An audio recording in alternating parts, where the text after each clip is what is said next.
Hi, I'm Canchen, and in this lecture we'll be talking more about structs.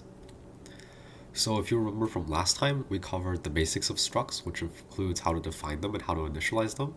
Today we'll be covering over how to actually do things with those structs. So we'll talk about methods, associated functions, and we'll give a brief overview of the debug trait. For additional reading, you can look at these chapters of the Rust book, and they'll cover similar material. So as a review, what are structs? They're short for structure, and they help us group together multiple related values into a single type. And this helps us better organize our data. And if you'll remember, the key difference between structs and tuples is that structs let you name each field. Instead of tuples, you have to index them with .0, .1. So if you'll remember, when we define a struct, we use the struct keyword, and we list out each of its fields with the name followed by its type. So this is all a review from last time. Similarly, we can instantiate structs by using this notation, or for each field, we specify a concrete value. So for our main example for this lecture, we'll be considering this rectangle struct, right? It has a width and a height, and they're both integers, and we can instantiate an instance by giving a specific width and height value, right? So when we want to calculate the area of this rectangle, we can multiply the width by the height, right? This is something that we might want to do with rectangles. But part of the consideration is what if this operation is more complex, or we need to repeat this for multiple different rectangles, right? So then we'll have a lot of code repetition, and then different instances of the same function might have different code. So we can try and refactor this all into a function, so that instead of writing this expression each time we want to calculate the area, we can make it something that's inherent to the rectangle, right? So one implementation in which we can write a function is we can just write a function that takes in a rectangle and returns the area. So here, this function rect area would take in a reference to a rectangle and then return the area. So what would happen is we would construct a rectangle rect, and we'd give rect area an immutable borrow of rect, right? And it would compute the area. But another way that we can do this is through methods, right? So if you're familiar with object-oriented programming languages like Java, we can use this type of syntax where it's the object instance dot some function to call a function that's specific to that object. And this helps us organize our code because it's very clear that the rect area function is associated with this particular instance of a rectangle. So we can write methods in Rust using this impl keyword, which stands for implement.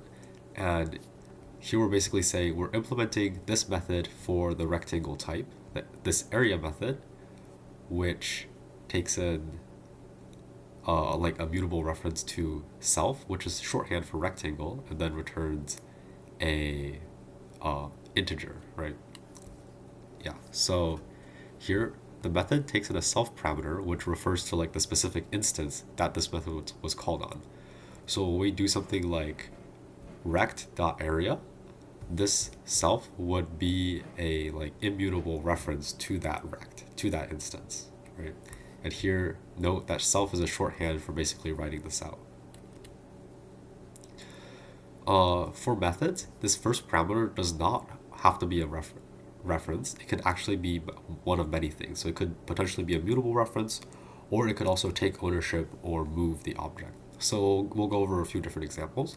So in this first example, right, it's taking a normal reference, an immutable reference, right?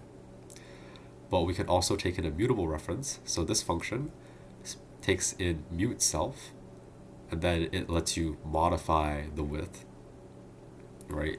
Or it lets you basically modify the instance, right? Because you have a mutable reference.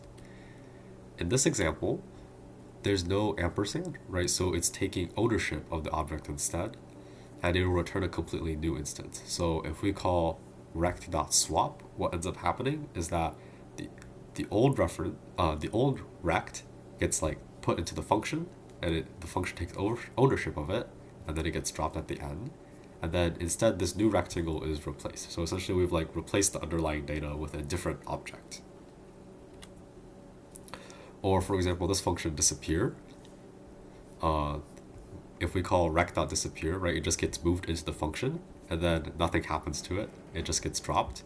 And then once we call this function, we cannot use rect anymore in our code, right? Because we don't know it anymore. We passed it to this function, and it gets dropped.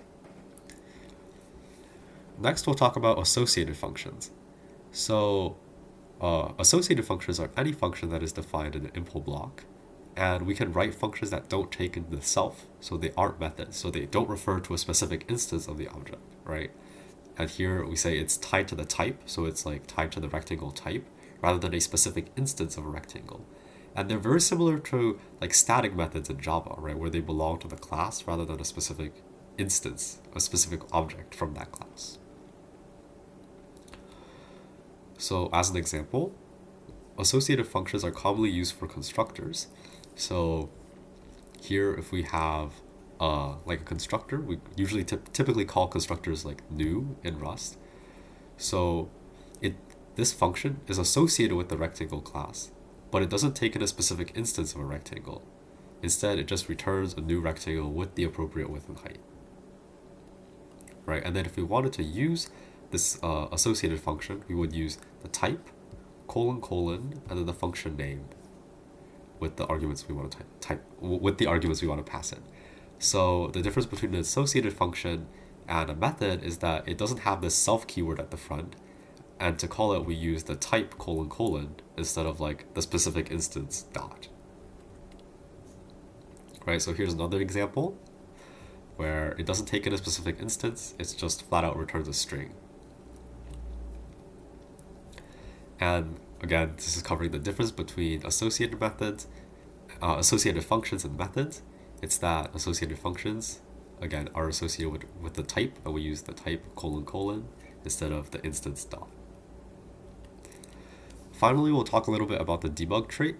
So at the top of your struct, if you type this, it'll usually let you like print out instances of your struct. Because normally, if we have a struct and we try and print it, you'll find that like we can't actually print it. Rust will complain because it doesn't implement like the display trait.